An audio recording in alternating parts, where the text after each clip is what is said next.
The problem with CSGO progression. ELO is not progression. It's also not the Electric Light Orchestra.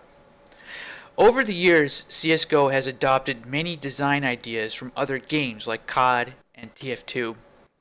Yet CSGO remains a high skill cap first-person shooter that to this day retains an extremely hardcore audience. The need for team coordination means that political discourse is more prevalent for success within the game. Politics ground games in reality, which might sound a bit strange, but I will get to that shortly.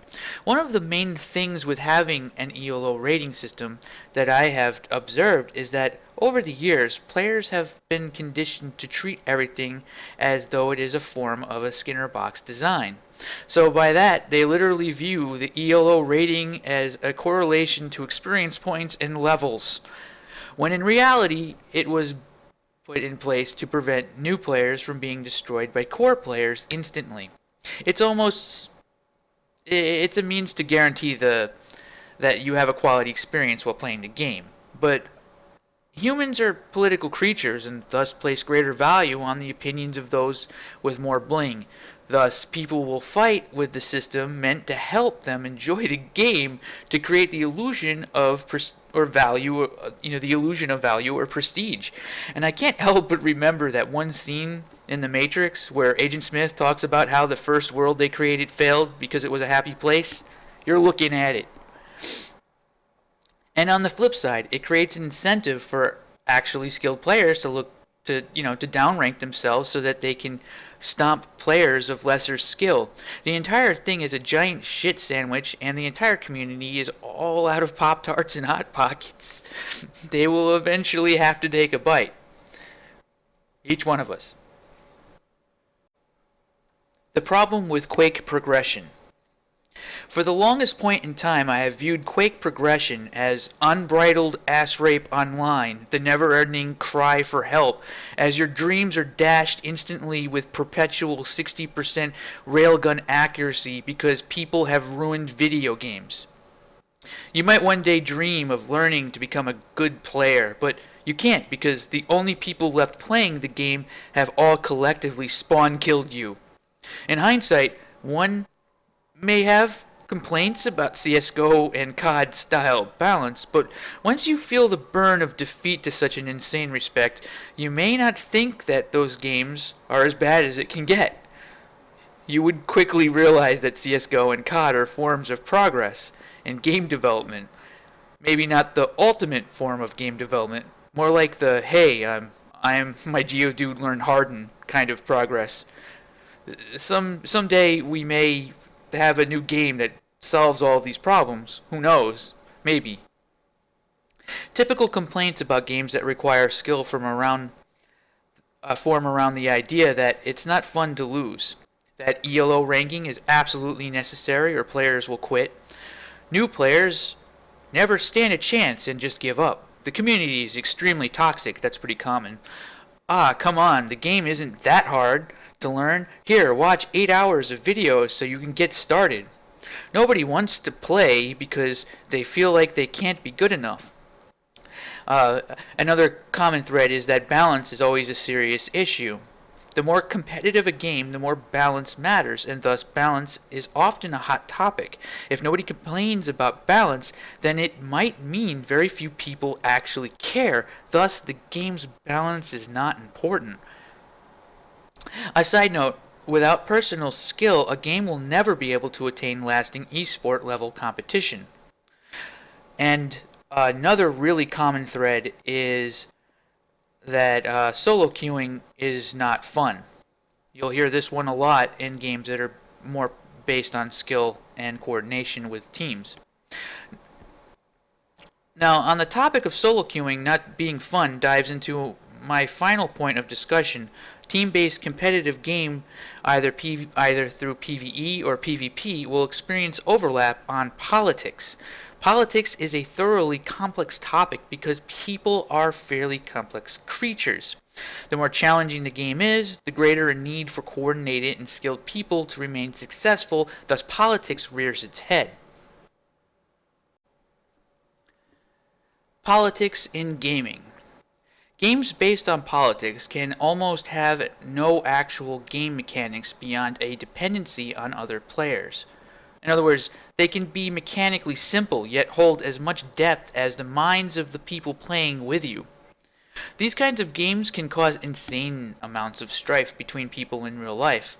The reason for this, I think, is that politics will always be politics. It doesn't matter if we are discussing the social economic situation of Eastern Europe or EVE Online.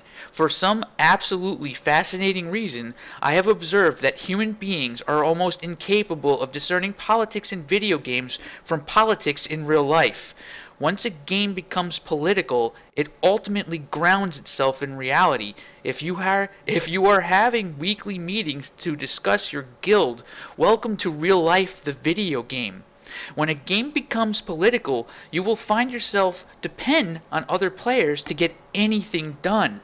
It will often affect people's lives outside of the game.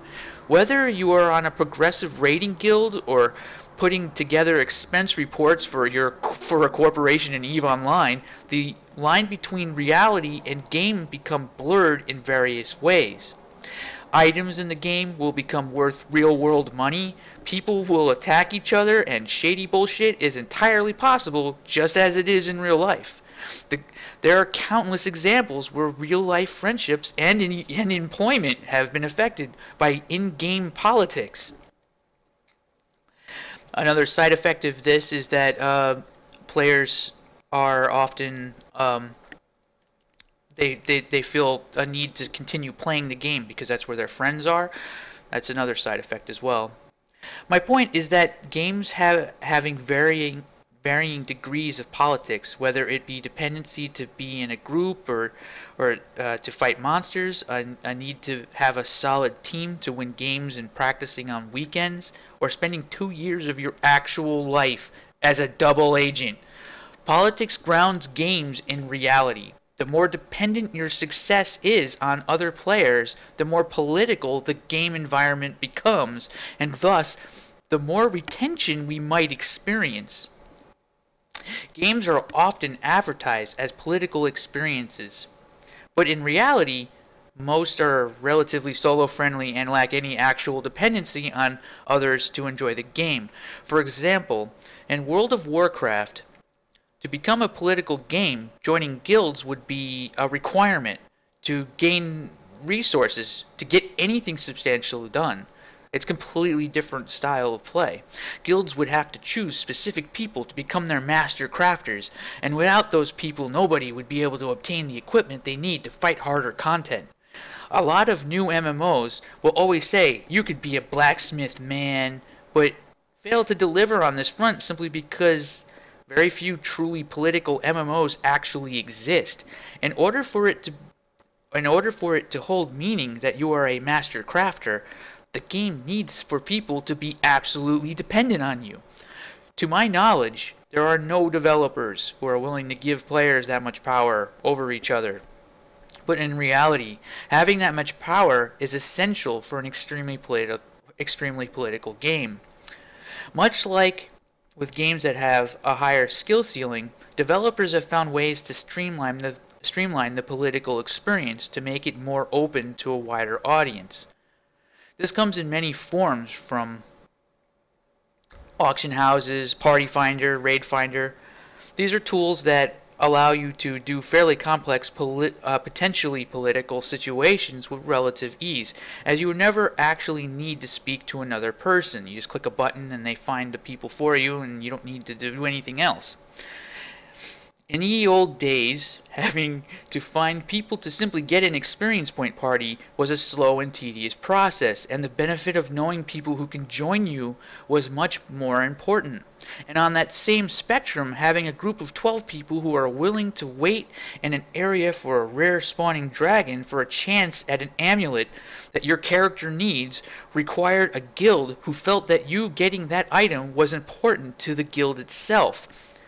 These kinds of things are neglected in modern game design because they've been demonized.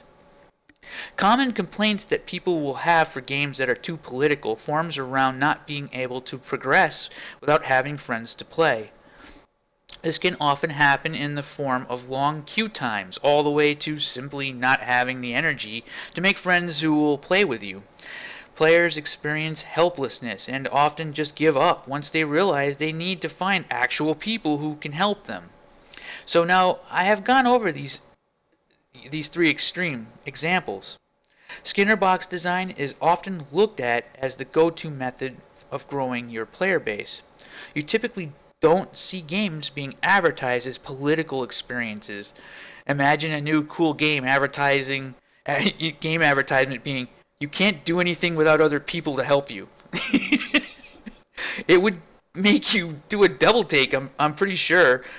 Yet when it comes to games such as Dark Souls or Bloodborne, they practically advertise the game as being challenging and having a high, skill cap or skill ceiling. Even still, challenge and politics are scary words for the game developers to throw around. We have been conditioned by the vast majority of players who analyze the game they play ad nausea that these are bad things. They don't want them. They're just obstacles for me to get my new shiny thing. Developers who listen to their fans are encouraged to make the game easier and make it so players are less dependent on each other. But is that really what players actually want?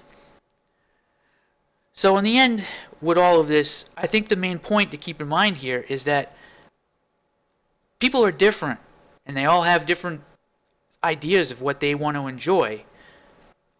Since high skill ceiling and politics are somewhat unpopular, people who want those things are not going to find what they want. They're going to have a difficult time. And games are not advertised towards these people. So is it really what people want when you do this? Like just removing that entire aspect. Okay, well, I hope you enjoyed this and found it interesting. Take care and stay tuned for more.